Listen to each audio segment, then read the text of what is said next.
ইরানের হামলা ঠেকাতে নতুন আকাশ প্রতিরক্ষা সামনে এনেছে ইসরায়েল। বারাক মাগেন নামের প্রযুক্তি ব্যবহার করে ইরানের ৮টি ড্রোন ধ্বংসের দাবি করেছে আইডিএফ। সে ভিডিও সামাজিক যোগাযোগ মাধ্যমে ভাইরাল। ইসরায়েলের নতুন এই প্রতিরক্ষা ব্যবস্থার বিশেষত্ব কি তা নিয়ে বিভিন্ন গণমাধ্যমে চলছে আলোচনা। জেনেক্সে শিফট করো, লাইফকে লিফট করো।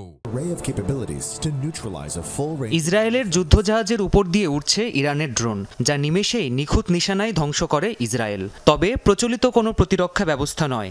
এ কাজে বারাক মাগেন নামের নতুন এক ধরনের এয়ার ডিফেন্স সিস্টেম ব্যবহার করে ইসরায়েল।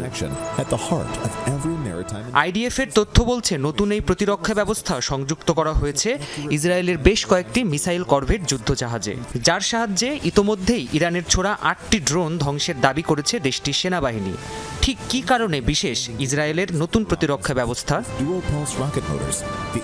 আয়রন ডোম আর পেট্রিয়ট সহ বেশ কিছু অত্যাধুনিক আকাশ প্রতিরক্ষা ব্যবহার করে আইডিএফ।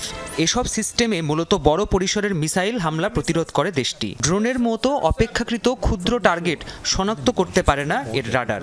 তবে বারাক মাগেন নামের নতুন এই প্রতিরক্ষা ব্যবস্থা এদিক থেকে বেশ ভিন্ন। ড্রোন হামলাকে প্রতিরোধের লক্ষ্যেই এ প্রযুক্তি তৈরি করেছে ইসরায়েল অ্যারোস্পেস ইন্ডাস্ট্রিজ বা আইএআই।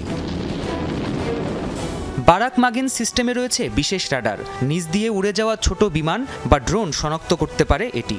150 কিলোমিটারের মধ্যে থাকা ড্রোন ও ক্ষেপণাস্ত্রও শনাক্ত করতে সক্ষম এই প্রযুক্তি। টার্গেট শনাক্ত হলে সেই তথ্য পাঠায় কমান্ড সেন্টারে। এরপর সিস্টেম থেকে স্বয়ংক্রিয়ভাবে একটি ইন্টারসেপ্টর মিসাইল ছোড়া হয়, যা শত্রুর ছোড়া ড্রোন ও মিসাইল ধ্বংস করে দেয় মাঝপথেই। মিডল, লং এবং এক্সটেন্ডেড 3 পাল্লারই প্রতিরক্ষা মিসাইল ব্যবহার করে থাকে এই সিস্টেম। ড্রোনের পাশাপাশি ক্রুজ এবং অ্যান্টিশিপ মিসাইল সহ একাধিক টার্গেটে হামলা চালাতে সক্ষম এই ডিফেন্স সিস্টেম। উন্নত রাডার আর যোগাযোগ প্রযুক্তি থাকায় রয়েছে রিমোট কন্ট্রোলিং প্রযুক্তিও, যার সাহায্যে বহু দূর থেকেই নিয়ন্ত্রণ করা যায় এটিকে। প্রাণপ্রতিম কুণ্ডু, যমুনা নিউজ।